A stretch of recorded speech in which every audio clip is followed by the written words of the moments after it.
Notre Dieu, notre prêtre Cleste Jova, a donné la Bible aux hommes. Il a poussé les prophètes de l'Antiquité, écrire la parole de Dieu pour les hommes. Alors, de quoi parle la Bible? La Bible contient 66 livres.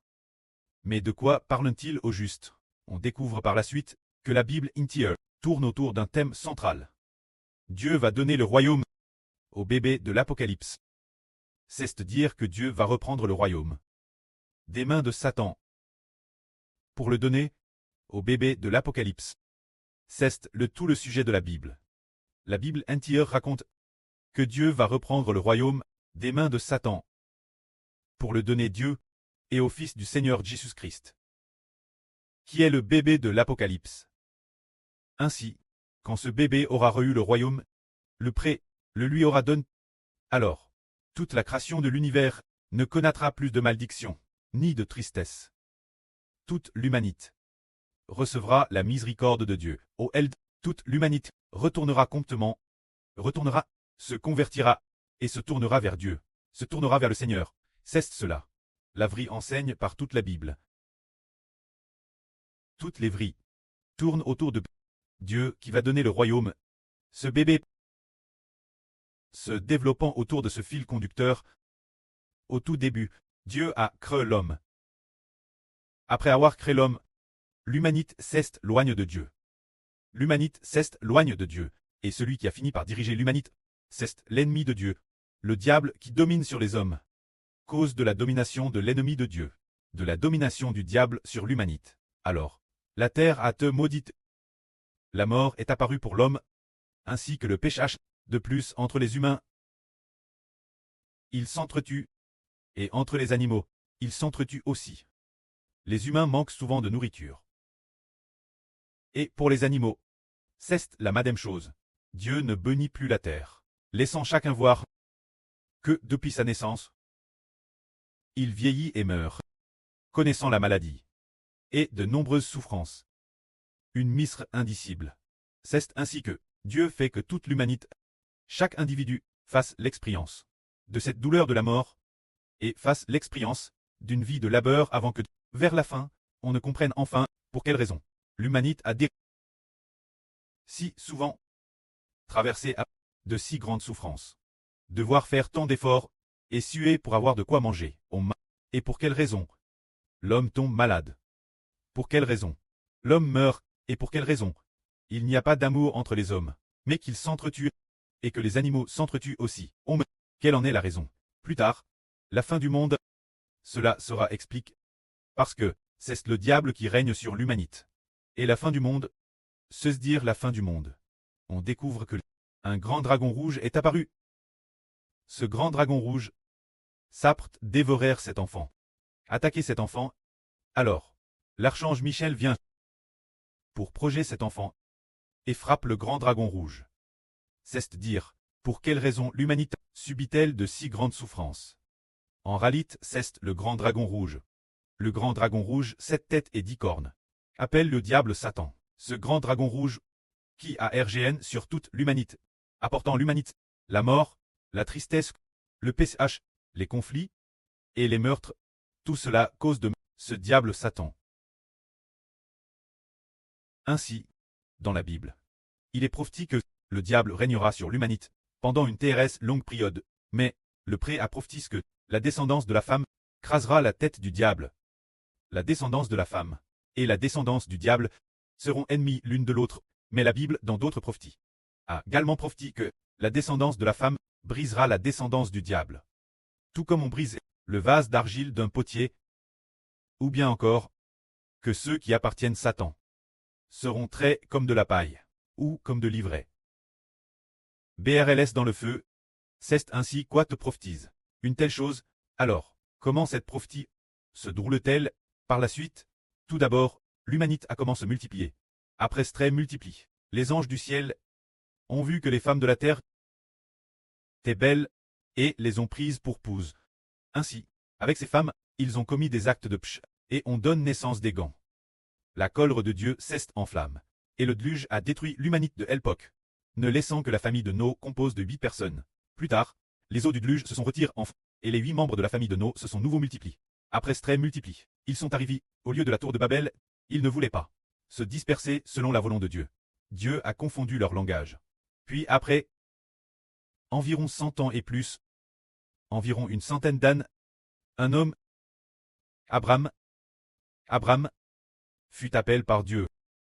Cet Abraham, c'est dire Abraham. Et 3 ans après la mort de Noé, Abraham et c'est 3 ans après la mort de Noé, que Abraham et quand Abraham eut 70 ans. Il fut appelé par Dieu. Lors de cet appel, Dieu a promis « Toutes les nations de la terre seront bénies en ta descendance ». Et cette descendance, on découvre plus tard que c'est le Seigneur Jésus-Christ. Le Seigneur Jésus-Christ est le descendant d'Abraham. Alors, on découvre ensuite un autre descendant d'Abraham. Il y avait quelqu'un nommé David.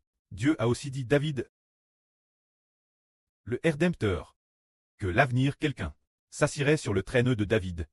Dans les psaumes, il est RVL, Jova a dit, mon Seigneur. Assieds-toi, ma droite, jusqu'à ce que je fasse de tes ennemis ton marchepied. Celui-ci est le Rédempteur. Le temps a passé, après David. Bien des ânes ont passé, probablement environ, PRS de 1 ans. Ce moment-tel, une vierge devint enceinte et enfanta un fils. Cette vierge était Marie. Elle fut. L'ange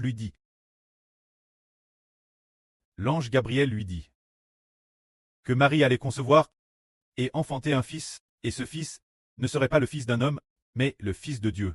Alors, Marie dit, je ne connais point d'homme. Comment cela se fera-t-il? L'ange lui répondit, parce que toi, tu porteras le fils de Dieu, et non le fils d'un homme. C'est pourquoi c'est l'Esprit de Dieu qui te fera concevoir. Ce fils-là sera dans ton sein. Plus tard, on a découvert que la Vierge était enceinte. Quand Marie portait ce fils, elle était encore vierge. Alors qui est ce fils?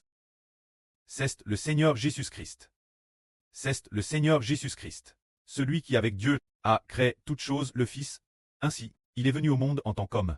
Précisément pour sauver l'humanité, pour donner de l'espoir à l'humanité, pour que l'humanité ne soit plus sous le pouvoir du diable, ne soit plus sous la BPT et 7 têtes et 10 cornes, le règne maléfique de Satan le diable, mais appartiennent, au nom de cet enfant, de Marie, pour que les gens deviennent les enfants de cet enfant, pour que les gens appartiennent, au nom de cet enfant, disant que cet enfant est le Fils de Dieu. Dieu a créé toutes choses avec lui. C'est ce Fils qui a créé toutes choses, seulement. Maintenant il est venu dans le monde en tant qu'homme, prenant une forme humaine.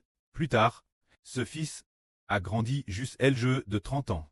Il a grandi Nazareth, se dire notre Seigneur Jésus. Il n'a cesse de rendre témoignage, disant qu'il était le Fils de Dieu, que les hommes devaient se tourner vers lui.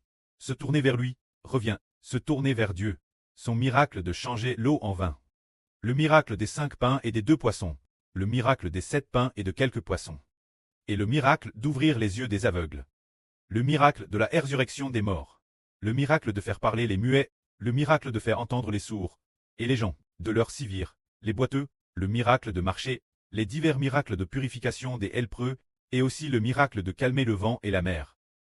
Ces miracles de marcher sur l'eau, on manifeste qu'il est bien le Fils de Dieu. La fin, il n'a cesse de dire, le Fils de l'homme sera livré, crucifié. Mais, le 3e jour, il ressuscitera. Il a prophétisé plusieurs fois. Cet événement, les disciples de l'époque ne savaient pas. Seigneur, ce Jésus, ce rabbin, ce que disait ce maître.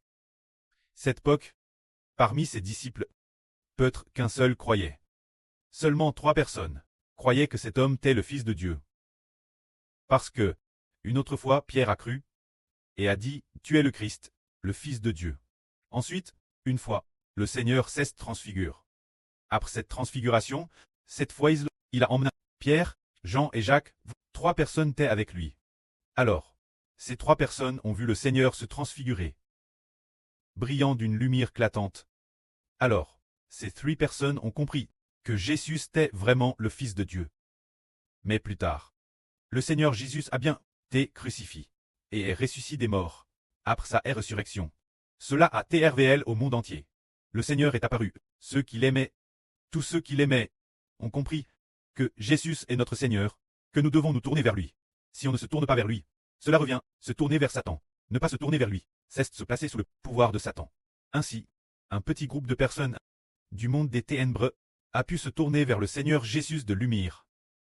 C'est ce moment tel qu'un petit groupe a commencé à se former. Le Seigneur Christ a été crucifié. Parmi cette multitude d'êtres humains, parmi cette humanité, au premier cycle de notre un petit groupe a commencé à devenir les enfants au nom du Seigneur Jésus, devenir le peuple sous le nom du Seigneur Jésus-Christ et de Dieu, son peuple, le jour de la Pentecôte. Le Seigneur a don le Saint-Esprit.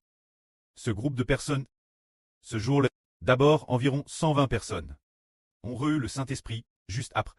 Il y a eu 3000 personnes, environ 3000 personnes ont reçu le Saint-Esprit. En fait, quelques jours plus tard, que de nouveau, 5000 personnes ont cru au Seigneur Jésus. C'est ce moment tel que les enfants que le Seigneur a acquis, qui se sont tournés vers le Seigneur, plaquent sous le nom de la lumière, des mains de Satan. Rachet, sauve. Les enfants plaquent sous le nom de la lumière, t'es peut-être environ 10 000. Ensuite, la fin du premier cycle de notre les apôtres du Seigneur, lorsqu'ils sont tous décédés, il y avait peut-être environ 20 personnes qui se sont tournées vers le Seigneur.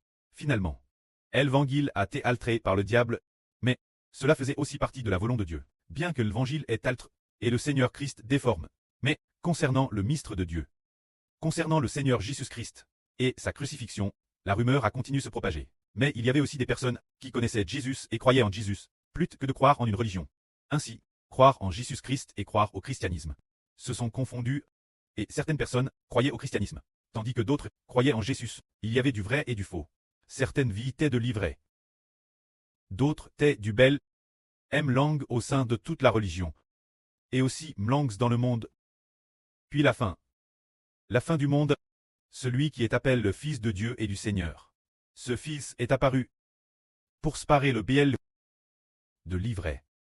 Ce moment tel, la vie a tervel. Alors, au son de la septième trompette, l'alliance de Dieu s'est manifeste. L'alliance de Dieu devait être donne son Fils Israël, alors, ce nourrisson s'est manifeste.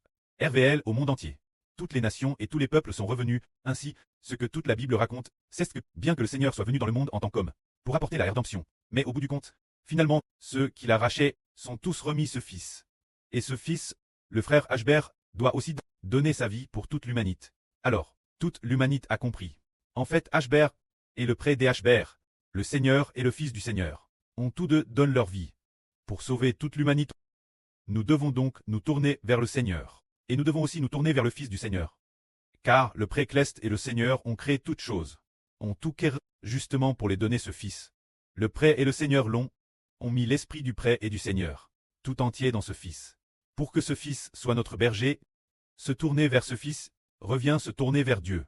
Et ce Fils s'assira sur le traîneau de Dieu et du Seigneur, pour guider toute l'humanité pour toujours. Ainsi, guère la direction de ce Fils, l'humanité désormais ne s'écartera plus de Dieu. Personne n'abandonnera plus le Seigneur, et pour toujours, plus personne a quitté Dieu. Car ce Fils, l'Esprit en lui, est l'Esprit de Dieu, devenu l'Esprit de ce Fils, l'Esprit du Seigneur Christ. Devenu l'Esprit de ce Fils, ainsi, est arrivé au nouvel univers et nouvelle terre. Il y a un fleuve d'eau de la vie qui coule, l'arbre de vie y pousse, nourrissant les nations, pour que les peuples de toutes nations n'aient plus de malédiction, n'aient plus de mort, toute vie soit en harmonie